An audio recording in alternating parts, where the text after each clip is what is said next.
Amigo cafeicultor, tá difícil produzir café, não é?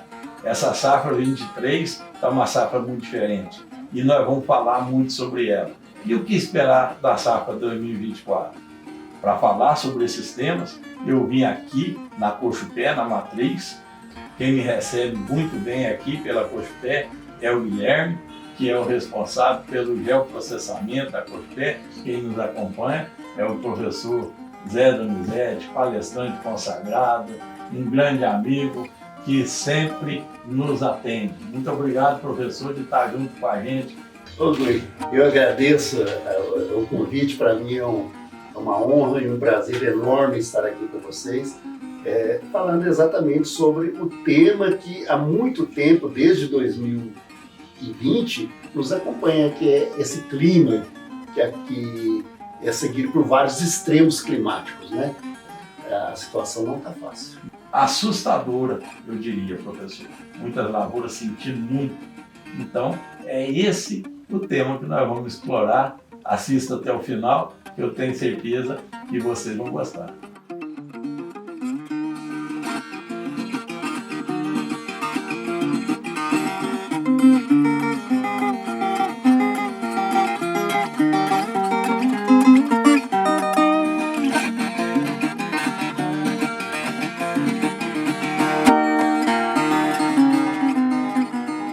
E é sobre a safra de 23 que eu queria puxar o assunto com o senhor.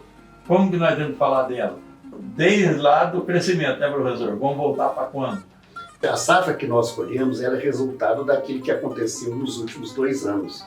Então, principalmente em termos de clima, que o clima é que molda a cafeicultura. E aí, Guilherme, como é que foi lá atrás? 21, 22. É com você a bola aí, Guilherme. As chuvas em janeiro de 2021, elas já foram um pouco abaixo da média histórica. Fevereiro aconteceu as chuvas, mas essas chuvas foram irregulares nos municípios acompanhados pela Cochupé. Logo ela já reduziu em março. Então foi um grande período de estresse para as nossas lavouras, né? Por falta de água e, consequentemente, também um aumento de temperatura. Então, se eu tive um aumento de temperatura e faltou água, eu tive déficit hídrico, que é a sede. As lavouras passaram sede.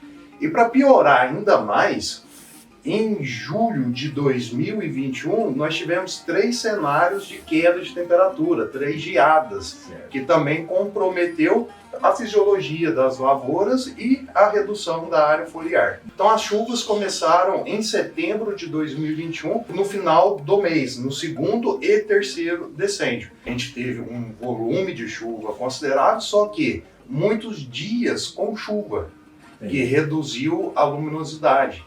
E a luminosidade está diretamente relacionada à fotossíntese. Depois de novembro, a chuva foi abaixo da média, mas outubro muito acima da média, então tinha armazenamento de água nesse solo, né? Dezembro, as chuvas também acima da média, janeiro com chuvas também consideráveis. Então, assim, em relação hídrica, esses meses foram positivos. Só que em janeiro aconteceu a mesma coisa, muitos dias com chuva, que trouxe uma redução na luminosidade, que também pode ter prejudicado aí um pouco no crescimento vegetativo, né? Isso influenciou o crescimento que veio refletir nessa produção, professor?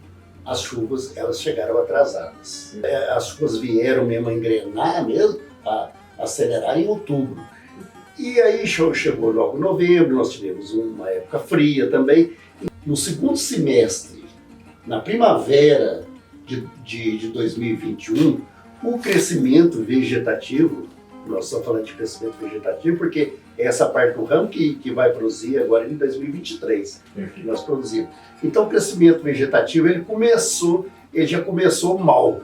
Tanto é verdade que em dezembro mais ou menos nós estávamos aí com 4 ou a 5 nós por ramo, que é muito pouco para o período. Já tinha que estar com mais. Exatamente. E aí depois veio o primeiro semestre de 2022. Como o próprio Guilherme mostrou, as chuvas voltaram, nós tínhamos água armazenada no solo, apesar das temperaturas começarem a variar bastante. Eu diria que o crescimento vegetativo ele deu uma retomada. Então aquilo que nós atrasamos na primavera de 21, ele foi compensado um pouco no verão de 22.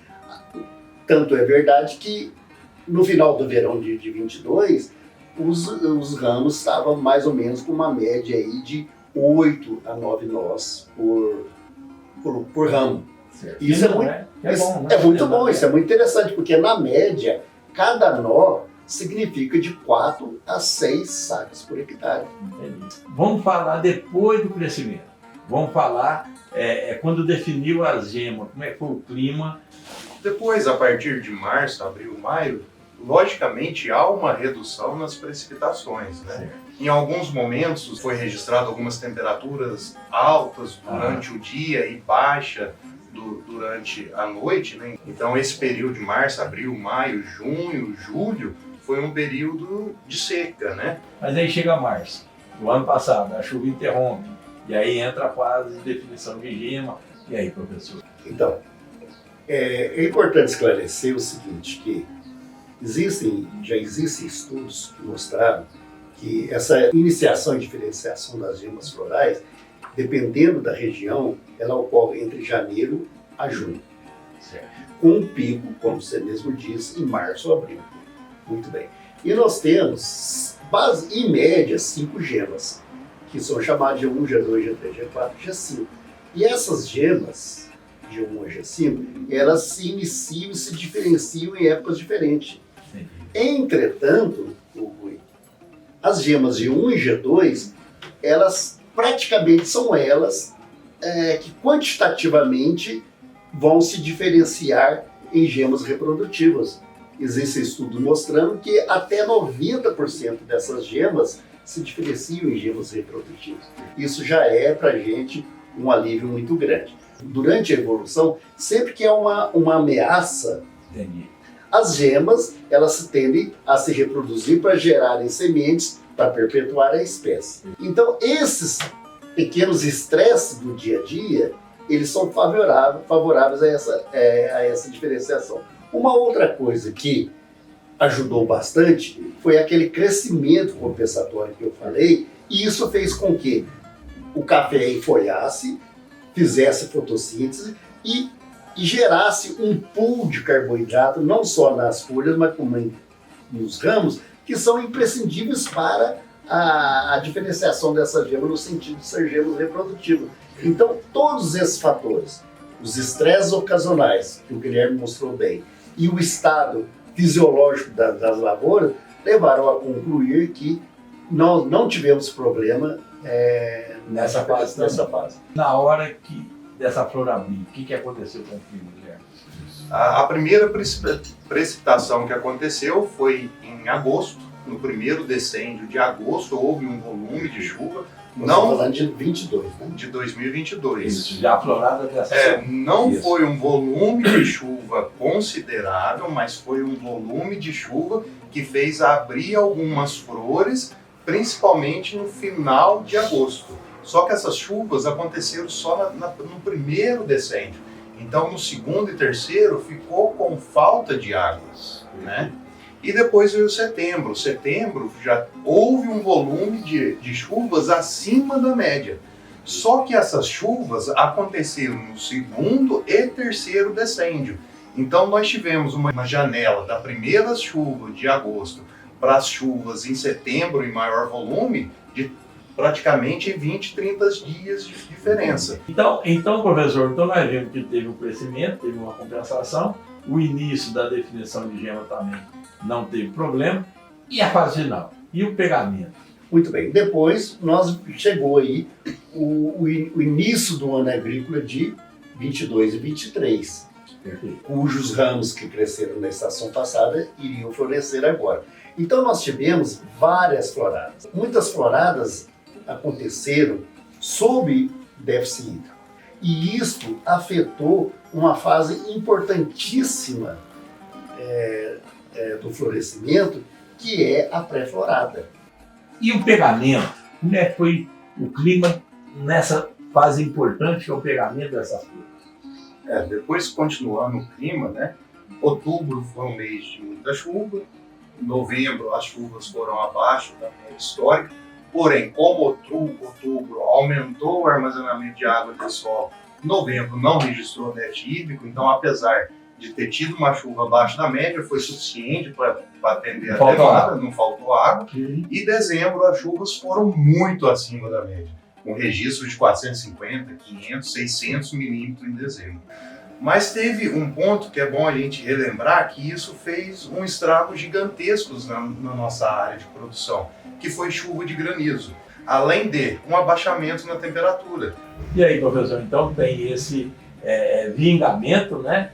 E segurar depois esse frutinho. Explica isso para a gente. Exatamente. Então nós tivemos problemas no vingamento da flor e posteriormente nós tivemos também problema no pegamento desses frutos. Entendi. O pegamento desses frutos é o seguinte, que logo após a fecundação do óvulo, ali se forma um primórdio de fruto, e esse tecido desse primórdio de fruto, esses tecidos são muito terros. Então qualquer problema hídrico, qualquer problema de temperatura, queima esses primórdios de frutos, e esses frutos, eles morrem. E ao morrerem, ali é uma porta aberta para doenças. Então muitas doenças que nós tivemos aí em novembro, notadamente, por exemplo, a foma, houve relatos, em pleno novembro, muita foma. Então, problemas no vingamento e problema no pegamento, evidentemente que vai culminar com uma menor produção em 23. O professor, e para encerrar, vamos olhar para frente. E a safra 24? Já viu que em alguns lugares deu umas floradinhas. Hoje um produtor da região Três Pontas me ligou, falou, está abrindo umas florzinhas aqui, né? 27 de julho, né? Não é uma coisa muito convencional, quer dizer, a gente já sabe que o clima influenciou, nós falamos dessas lavouras que sentiram muito. E aí, o que esperar de 24? É a super safra? Essa está virando piada, né? Ela não vem, né? Essa super safra nós estamos sonhando com ela desde 2021, né? É uma coisa importante que o produtor tem que estar, né, focado nas suas áreas, que muitas vezes ele vai ter que podar lavoura que ele não pensava. Nós estamos lançando aí uma ideia de conversar, que é o sistema safra sempre, né? Então o produtor não radicaliza, ele cuida bem das lavouras, ele tenta fazer podas diferentes, todo ano ele tem que podar. Então, para quê? Para poder enfrentar esse clima doido. Então, quer dizer, tem que ter uma lavoura entrando em produção, tem uma de segunda safra, tem que ter uma de terceira, quem sabe, de repente ele tem que voltar podando. Quem que vai mandar nisso aí vai ser exatamente o produtor, com seu técnico de confiança, qual poda fazer, né? Mas ele tem que estar atento, porque a gente vê claramente que essas lavouras que foram renovadas mais recentemente são as lavouras que estão chegando melhor para 24. Então tá, eu só tenho que agradecer você, professor, agradecer o Guilherme por nos receber muito bem aqui e agradecer você, cafeicultor, que nos acompanhou até o final. Em breve, vem mais coisa boa para vocês. Abraço.